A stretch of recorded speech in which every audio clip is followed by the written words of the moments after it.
اب یہ قرآن پاک نے کہا کہ من یتق اللہ یجعل لہ مخرج، زندگی میں اتار چڑھاؤ آتے ہیں. آپ سمندر کے کنارے پر جائیں، وہاں مد و جزر ہے نا، کبھی لہریں اوپر آ جاتی ہیں، اسی طرح اتار چڑھاؤ ہوگا، مد و جزر. کوئی اس کائنات میں یہ مطالبہ کرے نا کہ ہموار زندگی گزرے، بالکل جاہل اور نادان ہے. یہ فطرت کے خلاف ہے. اللہ کی مشیت نہیں. حالات دن رات کی طرح بدلیں گے، کبھی خوشی آئے گی کبھی غم ہوگا. یہاں یہ پھول کے ساتھ کانٹا ہے.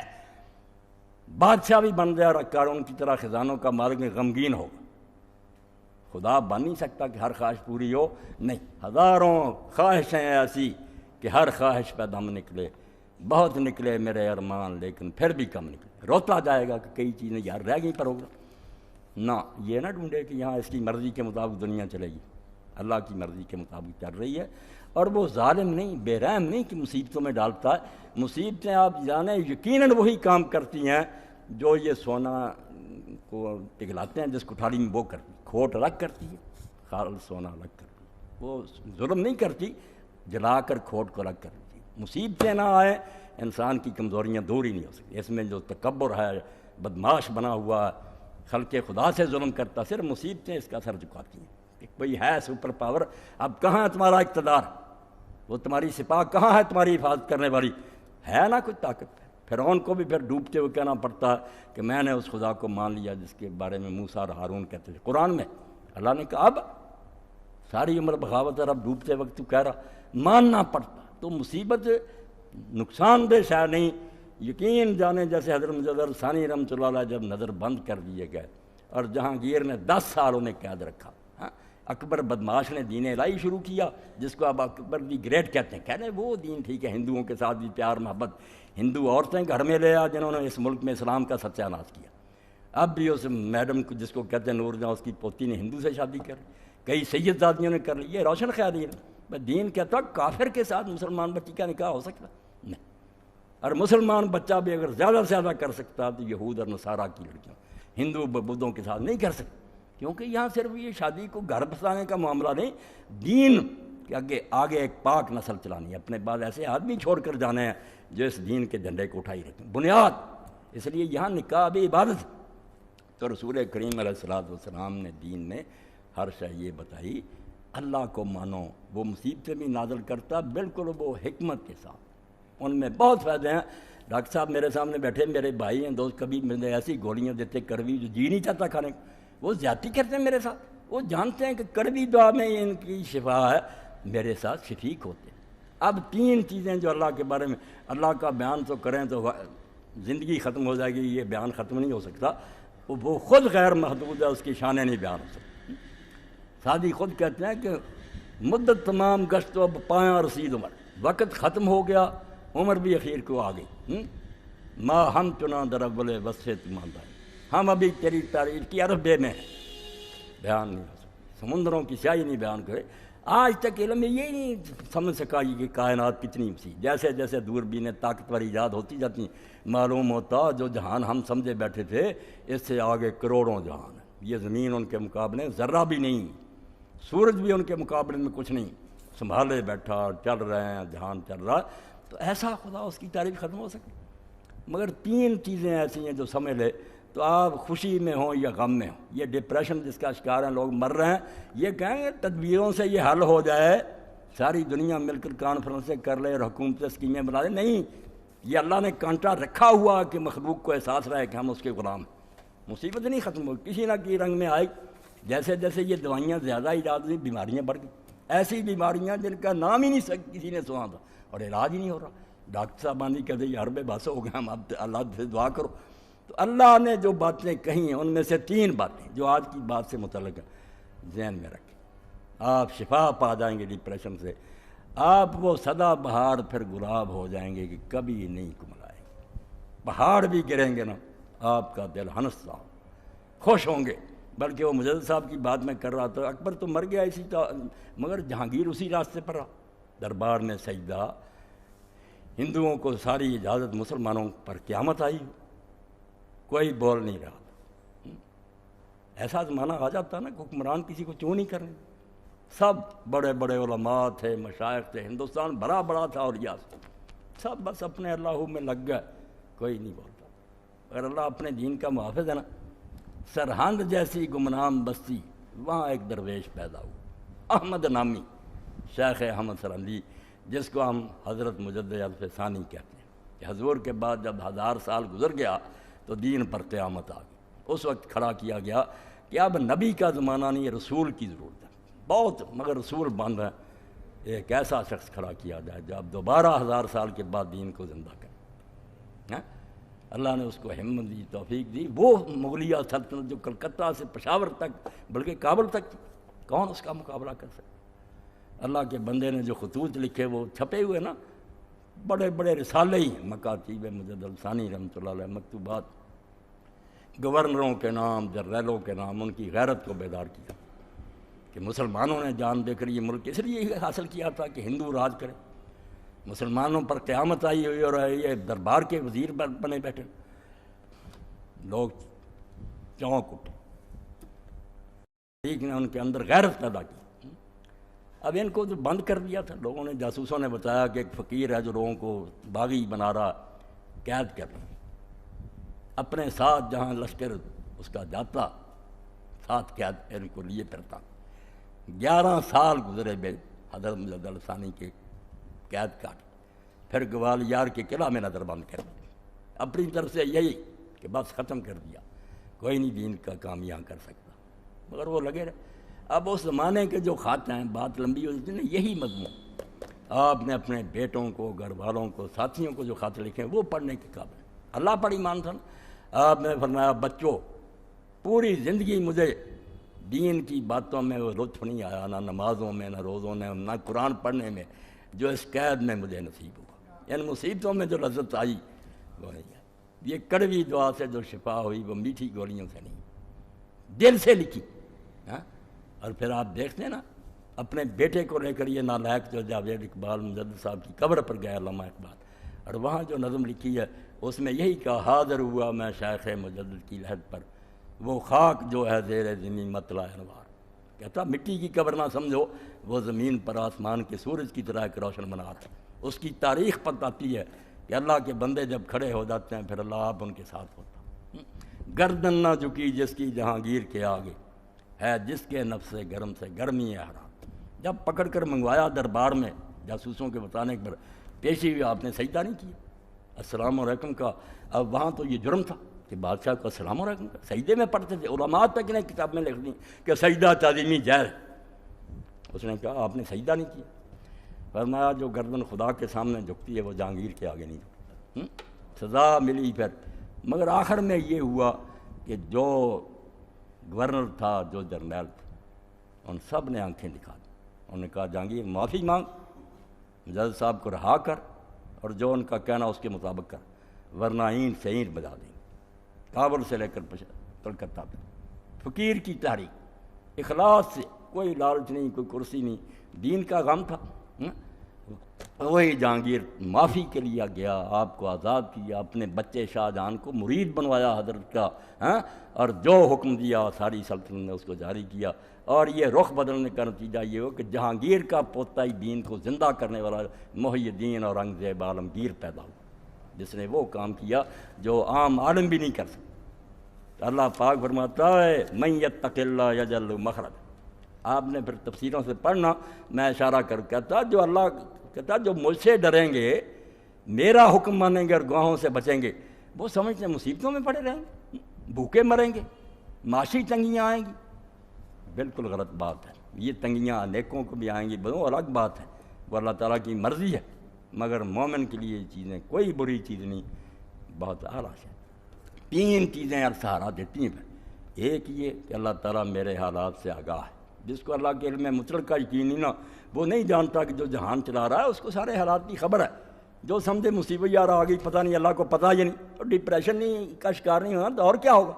جو مانے کہ اگر ذرہ بھی یہاں حرکت کر رہا ہے تو کائنات کا مالک جانتا کہ یہ ہو رہا ہے، اس وقت لیے مصیبت میں ہو خوشحالی میں، پہلے تو یہ مانے کہ اللہ تعالیٰ سارے حالات سے آگاہ اور باخبر ہے، اس کے بغیر تو ایمان ہی بالکل شأن نہیں۔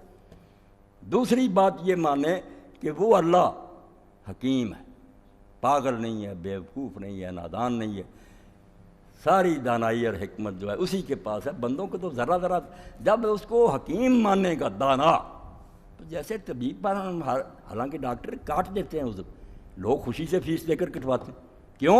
بھروسہ ہے کہ یہ دانا ہے، ٹھیک کر۔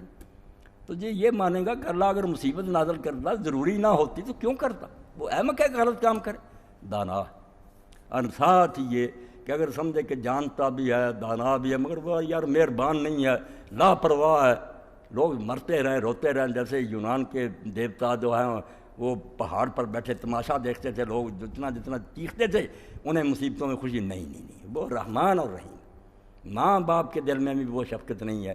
یہ تین صفات پر اگر یقین ہو جائے کہ وہ سب کچھ جانتا ہے، اس کے حکم سے ہو رہا، اور وہ دانا ہے، اور وہ خواہ کسی کو تنگی میں نہیں ڈالتا، رحیم ہے، مہربان ہے، جو اس مصیبت میں ملے گا آپ ہی سوچ رہے ہیں کہ وہ پھر ایسا نہیں پودا ہوگا جو دریا کے کنارے ہوگا، جو کبھی خشک ہوگا ہی نہیں، مصیبتوں کے پہاڑ بھی ٹوٹے ہیں، دوسرا کروڑ پتی بھی ہوگا نا، آپ ٹٹول کر دیکھیں، پریشان غمگین، گولیاں کھا کر سوئیں گے۔ وَمَن يَتَّقِ اللَّهَ يَجْعَل لَّهُ مَخْرَجًا، یہ آیتیں جن کا حضور نے کہا ایک ہی آیت کافی ہے لوگوں کے لیے، اگر اس کو پکڑیں کہ جو اللہ کی نافرمانی سے بچے گا اور ہر وقت کہے گا گناہ نہیں کرنا، حرام نہیں، اللہ کے حکم، تو اللہ کہتا ہے آزمائشیں تو ہوں گی، رگڑے تو لگیں گے، مگر یاد رکھے وہ یجعل لہ مخرجا، نا امید بالکل نہ ہو، مایوسی کفر ہے، میں ایسا یہ آزمائش میں نہیں ڈالتا جو لوگوں کی طاقت سے باہر ہو، یہ تو زیادتی ہوگی، جتنا کہ وہ برداشت کر سکتا ہے آزماتا ہوں، تم بے صبر نہ ہو جانا، یجعل لہ مخرجا، اللہ کوئی راستہ اس سے نکلنے کا بنا دے گا، وقت آ جائے گا انشاءاللہ راستہ کھل جائے گا، وَيَرْزُقْهُ مِنْ حَيْثُ لَا يَحْتَسِبُ، اور اس کو ایسی جگہ سے رزق دے گا اور نعمتیں دے گا جس کا اس کو گمان بھی نہیں، وہ سوچ بھی نہیں سکتا تھا کہ مجھ کو ادھر سے بھی کچھ مل جائے گا۔ میں نے اپنے بارے میں دیکھا، یہ خدا بخش کلیار صاحب کے بارے میں، عبد المالک کے پاس بھی کچھ بھی نہیں تھا، بچہ خود بھی بہت تنگی میں گزارا کرتے تھے، اللہ نے اتنا دے دیا، ان کے پاس کاریں ہیں، کوٹھیاں، میرے ساتھ بھی بچے کہاں تک پہنچ، سوچ بھی نہیں سکتا آدمی کہ اللہ کہاں سے دے دے، بالکل ایک آنا بھی نہیں ہوتا، 1 روپیہ مجھے کوئی ادھار نہیں دیتا، اپنے بھائی نہیں دیتے، مگر اب سب بچوں کے پاس کاریں ہیں، کوٹھیاں، وہ بھی اللہ کی ساتھ۔ تو اللہ فرماتا ہے اگر تم گناہ سے بچو گے، مجھ سے ڈرتے رہو گے، تو شیطان تمہیں کہتا کہ دین پر چلنے سے مر جاؤ گے، نہیں، اس مشکل سے نکلنے کا راستہ بن جائے گا۔ اور اس پر ایک دعا آپ کو میں نے پہلے بھی بتائی تھی، اب بھی بتا دوں کہ حضرت سیدنا یوسف علیہ السلام جن دنوں میں جیل میں تھے، اب نبی سے کوئی اللہ کو پیارا، وہ بھی مصیبت بھگت رہے تھے، تو حضرت جبریل علیہ السلام نازل ہوئے، یہ دعا آپ سارے لوگ اس کو لکھ لیں اور یہ شروع کریں، انشاءاللہ جو بھی پریشانیاں دور، کسی کو بچوں کی ہے، کسی کو رشتوں کی، اللہ کا اصول ہے کہ آزمائشیں۔ تو جبریل علیہ السلام نے کہا یوسف علیہ السلام ہر فرض نماز کے بعد یہ کہہ دیا کر، اور شروع کیا، دونوں ہی کام ہو، اللہم اجعل لی مخرجا، اللہم اجعل لی من امری فرجا و مخرجا وارزقنی من حیث لا احتسب، اسی آیت کے مطابق کہ ان کے لیے نکلنے کا راستہ بھی بنا دوں گا اور رزق بھی ایسی جگہ سے دوں گا کہ ان کا گمان بھی نہیں، وہ نکلنے کا راستہ بھی بن گیا، باعزت جیل سے نکلے، بادشاہ نے خود احترام کر کے باہر نکالا، اور وہ رزق بھی مل گیا کہ وہ حاکم بن گیا ساری سلطنت کے، اور سارا مصر ان کی مٹھی میں آ گیا۔ فرمایا یہ صرف دعا کیا کرو، اللہم اجعل لی فرجا و مخرجا، میرے لیے گنجائش پیدا کر، تنگی ہے، مخرجا، اس مصیبت سے نکلنے کا کوئی راستہ بنا، وارزقنی من حیث لا احتسب، اور مجھے ایسی جگہ سے رزق دے جو میں سوچ بھی نہیں سکتا۔ اللہ کہتا ہے شیطان، اور کسی شاعر نے بڑی پیاری بات کہی، ہمیں لے ڈوبا نا امیدی، اللہ کو ماننے والے بھی ہم مایوس ہیں کہ نہیں اب نہیں کچھ بنیں گے، بھائی تمہارا خدا یا تو بالکل عاجز ہے، یا اسے خبر ہی کوئی نہیں، یا وہ احمق ہے، یا وہ رحیم نہیں ہے، کون سا کفر تمہارے دماغ میں شیطان نے بٹھا دیا کہ تم مایوس ہو گئے ہیں؟ سنبھلنے دے مجھے اے نا امیدی، کیا قیامت ہے، شاعر رو پڑا، وہ شیطان ہے نا مصیبتوں میں نا امید کرتا، وہ شاعر کہتا ہے کہ ہاتھ سے جاتا رشتہ نظر آتا ہے کہ خدا بھی ہاتھ سے نکل رہا، میں تو خدا کو بھی چھوڑنے لگوں، تو کہتا سنبھلنے دے مجھے اے نا امیدی، اے نا امیدی دفع ہو جا، سنبھلنے دے مجھے اے نا امیدی، کیا قیامت ہے کہ دامان خیال یار چھوٹا جائے ہے بس، تو یار کا خیال بھی میرے دماغ سے تو نکالنا چاہتا اللہ کا۔ تو اللہ کہتا ہے کہ جو مجھ سے ڈرتے رہیں گے، تنگیاں آئیں گی، لوگوں کو دیکھیں گے کہ وہ عیش کر رہے ہیں، ہمیں یار یہ پریشانی نہیں، اللہ ان کے لیے اس مصیبت سے نکلنے کا راستہ بنائے گا۔ وَيَرْزُقْهُ مِنْ حَيْثُ لَا يَحْتَسِبُ، اور ایسی جگہ سے رزق دے گا جو سوچ ہی نہیں سکتی۔ اور اب اس کی دلیل دیتا، قرآن میں لاجک ہے، منواتا بات دلیل سے کہ کیسے ایسا ہو جائے گا۔ فرمایا وَمَن يَتَوَکَّلْ عَلَى اللَّهِ، جو اپنی کوشش کرنے کے بعد معاملہ اللہ کے سپرد کر دے گا کہ سارا جہان تیرے قابو میں ہے، تو جانتا بھی ہے، مہربان ہے، اور تجھے ڈکٹیشن کی کیا ضرورت ہے، تو سب کا آج ہی جانتا کہ یہ کرنا ٹھیک ہے۔ وَمَن يَتَوَکَّلْ عَلَى اللَّهِ، جو اپنے معاملات اللہ کے سپرد کر دیں گے فَهُوَ حَسْبُهُ، کبھی بھی یہ شکایت نہیں ہوگی کہ اللہ نے تو کچھ بھی نہ بنا، وہ اس کے لیے پھر کافی ہے۔ تو ذرا صبر کر اور اس کا دامن مضبوطی سے پاک، وہ کافی ہے تیرے لیے۔ سب دشمن پھونک مار کے اڑا دے گا، سارے مقدمے ختم ہو جائیں گے، جھوٹے منہ کی کھائیں گے، وہ کافی ہے۔ ان اللہ بالغ امرہ، اور اب یہ بھی سوال تھا کہ کیسے کافی ہے؟ یقین ہو بھی طاقت ہے، کچھ کر سکے گا، اگر وہ خود ہی کمزور ہے کیا بنائے گا میرا؟ اس کے ساتھ فکرہ جوڑ دیا، جس لیے میں کہتا ہوں کوئی کتاب اس کا مقابلہ نہیں کر رہی، جتنی مرضی تقریریں کرے، اس طرح فکریں جوڑنا صرف خدا کا کام، موجزانہ۔ ان اللہ بالغ امرہ، جب اس کے سپرد کر دے گا نا کہ جو میرے بس میں تھا وہ میں نے کر دیا، اب تو میری بس ہے، تو اس لیے کافی ہے۔ ان اللہ بالغ امرہ، وہ جو کرنا چاہتا وہ کر لیتا ہے، سارا اختیار ہے اس کے پاس ہے، اس کی طاقت، اس کا حکم جو ہے وہ پورا ہو کر رہتا ہے، وہ کمزور ہے کہ کر نہیں سکتا، جو کرنا چاہتا وہ کر چھوڑتا۔ اور اسی موقع پر مفسرین نے واقعہ لکھا کہ حضرت عوف ابن مالک ایک صحابی تھے، سالم ان کا بیٹا تھا، کافر اس کو گرفتار کر کے لے گئے۔ اب ماں اور باپ دونوں کے دل کا ٹکڑا تھا، پہاڑ گر گیا مصیبت۔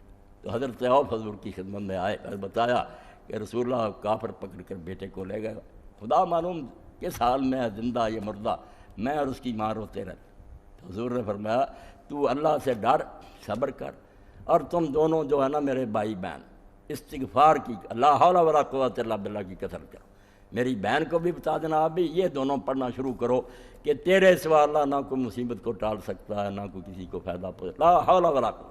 اور اسی لیے حضور نے ایک سفر میں کہا کہ لوگوں تم سمجھنا چاہتے ہو مجھ سے کہ عرش کا خزانہ کیا، وہ مخفی خزانہ ٹریئر جو اللہ کے پاس، لوگوں نے کہا، فرمایا لا حول ولا قوت الا باللہ، یہ آخری بات ہے، لا حول، کسی تکلیف کو ٹالا نہیں جا سکتا، ولا قوہ، نہ کسی فائدے کو ہم حاصل کرنے کی پاور رکھتے ہیں الا باللہ، یہ دونوں کام اللہ کی طرف سے ہوں، وہ مدد کرے گا۔ انہوں نے شروع کیا تو اچانک وہ بیٹھے ہوئے تھے گھر میں، تو دروازہ جو تھا کھٹکھٹایا گیا۔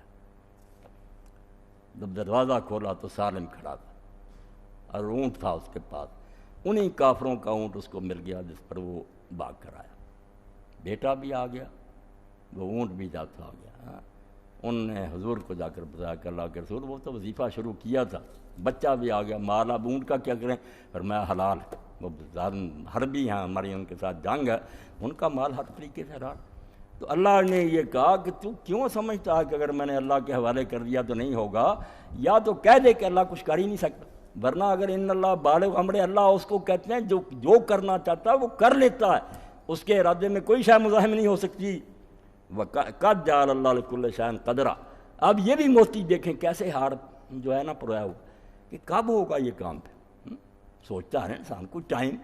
فرمایا قد جعل اللہ لکل شیء قدرا، تو مطمئن رہ، اللہ نے بے اندازہ کوئی شے نہیں بنائی کہ اس کی کوئی حد ہی نہیں، کوئی انتہا نہیں، ہر شے کے لیے اس نے ایک میعاد رکھی، ہر شے پلاننگ کے تحت ہو رہی ہے، وقت ہے، بے صبرا نہ ہو، وقت آ جائے گا، اور وقت آنے پر انشاءاللہ جو تو چاہتا ہو جائے گا، آرام سے ٹکا رہ، اللہ جو کرنا چاہتا کرے۔ اب میں صرف ترجمہ ہی کر دوں، اس کے آگے بھی پھر اللہ نے کچھ مسائل بیان کر رہے ہیں۔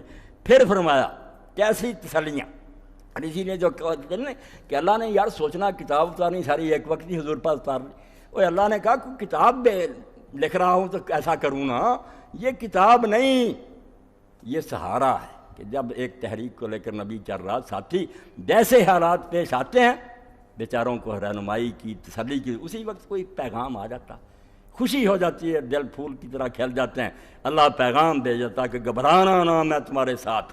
یہ کوئی مسروں کی کتاب ہے کہ میں اتار دوں ایک ہی وقت؟ اسی لیے آپ اس میں تکرار دیکھتے ہیں کہ بار بار شاید دہرائی گئی مگر نئے رنگ میں۔ تو اللہ تعالیٰ نے پھر فرمایا وَمَن يَتَّقِ اللَّهَ يَجْعَل لَّهُ مِنْ أَمْرِهِ يُسْرًا، جو اللہ سے ڈریں گے اور دین پر قائم رہیں گے، يَجْعَل لَّهُ مِنْ أَمْرِهِ يُسْرًا، اللہ ان کے کاموں میں آسانی پیدا کر دے گا، یہ مشکل جو ہے دور ہو جائے گی۔ اس کے بعد پھر یہی بات آ گئی، اللہ تعالیٰ نے پھر یہ بات دہرائی، سیجعل اللہ بعد عسر یسرا۔ یہاں تنگیاں بھی آتی ہیں، یہ دور بدلتے رہتے ہیں، مگر ساتھ آسانی۔ عرب علماء امت نے کیسا نقطہ نکالا کہ ہم جب سورہ علم نشرہ پڑھتے ہیں، جو انعام ہی حضور کو بیان کیا، ہم نے یہ بھی کیا، اب اس میں کیا آتا؟ فَإِنَّ مَعَ الْعُسْرِ يُسْرًا إِنَّ مَعَ الْعُسْرِ يُسْرًا، 2 مرتبہ اس آیت کو دہرایا۔ اور گرامر کے مطابق العسر جو ہے نا، دونوں مرتبہ اس پر الف لام ہے۔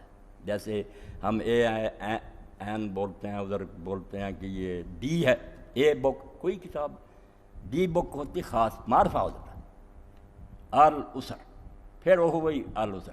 اور یہ قاعدہ ہے ابھی گرامر کا کہ معرفہ اگر دہرایا جائے، پہلے بھی آوے پھر وہ ایک ہی ہوگا، 2 نہیں آدمی ہوں گے، وہ وہی رہے گا، معرفہ ہو چکا۔ اس لیے فرمایا مشکل ایک ہی ہے پہلی آیت میں، پھر بھی مشکلیں نہیں زیادہ، مگر یسرن کو نکرہ رکھا، 2 زبریں تنوین، تاکہ جنرل رہے بات۔ فرمایا مشکلیں بہت تھوڑی ہیں، آسانیاں اس کے ساتھ بہت زیادہ۔ گرامر کے لحاظ سے ایک ٹکڑے میں بیان کر دیا کہ کیوں گھبرایا ہوا، زندگی میں ایک آدھ دن بخار ہو گیا تو ہائے ہائے کرتا پھرتا، ساری عمر تندرستی رہتی ہے، اس کا نہیں ذکر کرتا۔ فَإِنَّ مَعَ الْعُسْرِ يُسْرًا، مطمئن ہو جا، تنگی ایک ہی ہے، خوشحالیاں اس کے ساتھ بہت ہیں۔ پھر اِنَّ مَعَ الْعُسْرِ يُسْرًا، اور اِنَّا کے ساتھ ہے، اِنَّا تاکید کے لیے کہ ضرور بضرور سمجھ، پکا ایمان اور یقین رکھ۔ تو بات ہوگی تھوڑی بہت، مگر کچھ بھی بیان نہیں ہو سکا۔ یقین جانے اللہ، اس کی صفات۔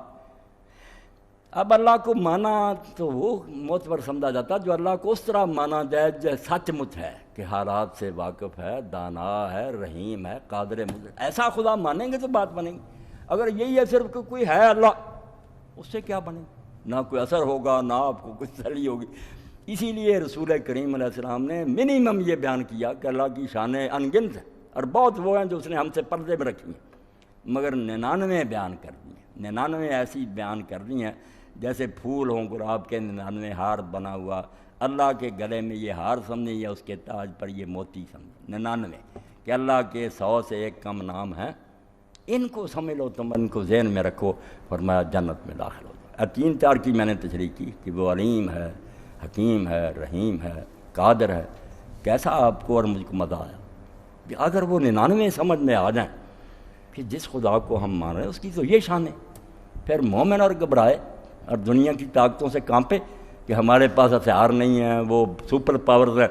اقبال کہتے ہیں گرب اللہ الصمد دل بستائی، اگر سورہ اخلاص تو پڑھتا ہے اور اللہ الصمد پڑھتا ہے اور اس کو سمجھتا ہے، از حد اسباب بیرون بستائی، پھر سوچتا ہے کہ یہ اسباب نہیں ہے، یہ اسباب سمجھ کہتا ہے۔ سمجھ تو اس کو کہتے ہیں جو کسی سبب کا محتاج نہیں، وہاں کوئی نہیں کہ یہ چیز ہوگی تو یہ ہوگا، یہ چیزیں سب انسانوں کے لیے ہیں۔ جو محتاج اور کمزور ہے وہ سمجھ سارے اسباب سے بالا ہے۔ اس اللہ سے اگر تیرا تعلق ہے تو کسی سبب کے بارے میں پریشان نہ، کچھ بھی نہ ہوگا، اس کے حکم سے ہو جائے گا۔ اب میدان بدر میں آپ دیکھ لیں، رسول اللہ کی ساری رات گزری، آپ نے اپنے لیے کھجوروں کا بنوا لیا ایک چھپر شاخوں کا، عریش، فوج میدان میں، اللہ کا رسول سجدے میں۔ حضرت علی کہتے ہیں جب میں گیا دیکھا حضور سجدے میں رو رہے ہیں، یا حی یا قیوم کہہ رہے ہیں، اور کہتے ہیں اللہ جو میرے بس میں تھا یہ 313 لے آیا، مگر ان کے پاس ہتھیار ہیں، گھوڑے ہیں، 1000 کی فوج ہے، یہ بیچارے نہتے ہیں۔ اب اگر یہ ہلاک ہو گئے تیرے دین کا نام کون لے گا؟ 15 سال کی محنت کے بعد یہ بندے بنے، مدد فرما۔ اتنی عاجزی آپ نے کی کہ کھڑے کھڑے پھر آپ کی چادر مبارک بھی کندھوں سے گر گئی۔ حضرت ابوبکر کو رحم آیا، انہوں نے آپ کو پکڑا کہ اللہ کے رسول بس کریں، اب اللہ آپ کو تنہا نہیں چھوڑے گا۔ بس یہی وقت تھا کہ جبریل علیہ السلام نازل ہو، انہوں نے کہا سیہزم الجمع ویولون الدبر، یہ لشکر شکست کھا جائیں گے اور یہ لوگ بھاگ جائیں گے پیٹھ پھیر پر۔ صبح ہی آپ نے میدان میں نکل کر چھڑی سے نشان لگا دیا کہ یہاں ابو جہل گرے گا، یہاں عتبہ گرے گا، یہاں شیبہ، اور وہ نامراد وہیں گرے، ایک رائی برابر نہیں ادھر ادھر مرے گے، وہیں گرے جہاں حضور نے بتایا۔ اور 70 کی لاشیں گڑھے میں پھینکی گئیں، اور کنارے کھڑے ہو کر حضور نے کہا کہ دیکھا انجام پھر میری مخالفت کیا ہے، جو میں کہتا تھا حشر یہ ہوگا ہوا۔ حضرت عمر رضی اللہ عنہ نے پوچھا یا رسول اللہ آپ نے بے جان لاشوں سے باتیں کرتے ہیں؟ فرمایا اللہ کی قسم عمر تم سے زیادہ سن رہے ہیں، مگر اب جواب نہیں دینے کی انہیں توفیق، بول نہیں سکتے، میرے یہ کلمے نیزوں کی طرح ان پر دل پر۔ تو اس وقت پھر اللہ کے رسول نے ایک مٹھی لی نا، میدان سے ایک مٹھی لی ریت کی، شاہ تربوی کہہ کر پھینک، اور قرآن میں بیان آیا ہوا مار میں حیدر میں، جب وہ مٹھی پھینکی تھی تو نے پھینکی تھی، اس مٹھی سے کیا بننا تھا؟ ولیکن اللہ رما، ہاتھ تیرا تھا، کام تو اللہ کر رہا تھا، سارے اندھے ہو گئے، قتل ہوئے اور 70 قیدی ہوئے۔ تو اللہ اقبال یہ کہتا کہ یا تو اللہ حصہ مد نہ مان کہ اللہ کو اسباب کی ضرورت نہیں، تو یا پھر یہ سوچیں چھوڑ دے کہ یہ ہوگا یہ ہوگا، یہ سارے شیطان کے ڈراوے ہیں، تو اللہ کا نام لے کر مجد الثانی کی طرح اٹھ کھڑا ہو، کام وہ خود ہی کرے۔ تو اللہ توفیق دے ہم اس کتاب کی قدر کریں، اس رسول کی قدر کریں، جس سے نہ اعلیٰ کتاب اللہ نے اتاری، نہ اس سے بڑا کوئی رسول آیا، نہ آئے گا۔